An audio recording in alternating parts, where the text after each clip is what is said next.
हारिस रऊफ ने रेफरी को ही चुप करवा दिया। हुआ क्या कि आज थी पेशी साहिबजादा फरहान की और रेफरी की, जिसके ऊपर फैसला कुछ देर के अंदर आएगा और हारिस रऊफ के ऊपर कुछ लग भी सकता है, मैं आपको बता रहा हूं। हारिस रऊफ से पूछा गया आपने 6-0 का इशारा किया, इसका मतलब हमें बताएं।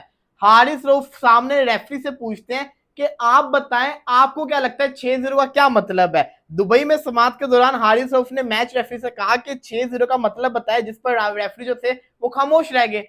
फिर रेफरी दोबारा बोले, रेफरी कहते हैं रिची रिचर्डसन थे, कहते हैं कि ना आपने 6-0 का इशारा किया और भारतीय जो बोर्ड है ना बीसीसीआई, इंडिया का जो क्रिकेट बोर्ड है, उनको इस चीज के ऊपर एतराज है। तो हारिस रऊफ ने जवाब दिया तो आप भारतीय बोर्ड से पूछे ना कि उनको क्या लगता है 6-0 का मतलब क्या है। समझे हो आप मेरी बात। हारिस रऊफ ने जो बात की है, अब आप पूछे ना 6-0, क्या पता हारिस रऊफ से कोई और चीज बोली हो, 6-0 उसने कुछ भी बोला, लेकिन हारिस रऊफ के मुंह से ये उगलवाना चाह रहे थे कि आपने 6-0 किस सेंस के अंदर बोला है। तो वो कहते हैं कि ना भारतीय बोर्ड से पूछे उनको क्या लगता है मैंने 6-0 क्या बोला है। अब आप खुद सोचे, क्या भारतीय बोर्ड ये बोलेगा कि हारिस रऊफ ने हमारे 6 राफेल घिरने की बात की है? कभी भी नहीं वो बोलेंगे। और हारिस रऊफ भी चुप रहेगा। हारिस रऊफ थोड़ी कहेगा कि मैंने ये जिसको कहते हैं ना जहाजों की बात की है। हारिस रऊफ कहेगा कि 6-0 मैं कोई और जिसको कहते हैं इशारा कर रहा था, किसी और चीज का इशारा कर रहा था कि मैं 6-0 विकेट लेने वाला हूं आगे जाके। इस किस्म की भी बात हो सकती है। हारिस रऊफ ने बड़ा यहाँ पे दिमाग लड़ाया हुआ है और काउंटर क्वेश्चन कर लिया और हारिस रऊफ कोई सवाल नहीं उठा सकता। साथ ही साथ हारिस रऊफ ने जिसको कहते हैं ना जवाब दिया कि ना भारतीय बोर्ड से खुद वादा करें कि 6-0 का मतलब क्या हो सकता है। रिचर्डसन ने कहा लगता है आपका इशारा किसी और चीज की तरफ था। अब ये रिचर्डसन कह रहे हैं उसको किसी और चीज की तरफ था, तो हारिस ने कहा कि आप बताएं वो क्या बताएं, आप बता दें कि मैं किस चीज की तरफ इशारा कर रहा था। रिचर्डसन से कहते हैं। उसके बाद रेफरी ने पूछा कि आपने ये इशारे बार बार क्यों किए, बताए ना आपने इशारे बार बार क्यों किए। तो हारिस कहते हैं, हारिस का कहना था ये सिर्फ शायकीन के लिए था, इसके अलावा कुछ नहीं।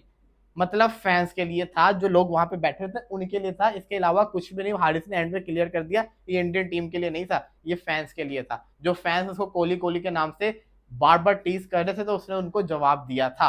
तो ये जो कहता है ना हारिस ने किया। अब मैं आपको इतना बता दूं कुछ देर बाद रिजल्ट आने वाला है। खबरें ये बता रही है कि हारिस सूर्य कुमार यादव को भी वार्निंग मिल जाएगी, साहिबजादा फरहान को भी वार्निंग मिल जाएगी, लेकिन हारिस रऊफ के ऊपर कुछ हो सकता है। आई विश हारिस रऊफ के ऊपर कुछ ना हो, साहिबजादा फरहान के ऊपर आ जाए।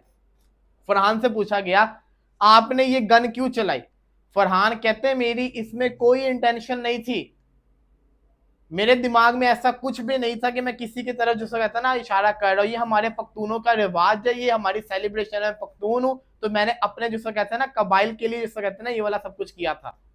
तो फरहान ने बड़े अच्छे तरीके से एक्सप्लेन कर दिया। और देखो फरहान वाला मैटर तो बिल्कुल सिंपल सा था, उस बेचारे को एमवी घसीट है, वो तो एक बल्ले की सेलिब्रेशन थी, लोगों ने इसको AK-47 पता नहीं क्या क्या चीजें बना दी। ऐसा कुछ भी नहीं था। अब सवाल ये आता है कि आखिर इसका रिजल्ट क्या आएगा। हारिस रऊफ ने तो भाई रेफरी को खामोश करके रख दिया और बड़ा दलेराना जवाब दिया। मैं कहता हूं अगर हारिस रऊफ ये कहता यार मेरे से गलती होगी, मैंने 6-0 बोल दिया, आइंदा के बाद नहीं करूंगा, इसका मतलब बताऊं क्या होता। हारिस रऊफ मान गया कि हारिस रऊफ ने जिसको कहता है ना वो जानबूझ के किया था। अभी हारिस रऊफ ये कह सकते हैं मैंने 6-0 कुछ भी बोल दिया, लाजमी थोड़ी है कि 6-0 वही 6-0 है जो हम समझ रहे हैं, वो कुछ भी हो सकता है। भाई आपको पता है ये किसी भी बेस के ऊपर जाके उसके ऊपर बैन भी लगा सकते हैं। तो हारिस रऊफ और साहिबजादा फरहान का जो आज कॉन्फ्रेंस था ना वो बड़ा ऊपर था, बड़े उन्होंने कॉन्फिडेंटली जवाब दिया। दुआ करें कि इन दोनों के ऊपर कोई ज्यादती ना इनके साथ हो जाए, कोई मैच का जुर्माना ना पड़ जाए इनके ऊपर।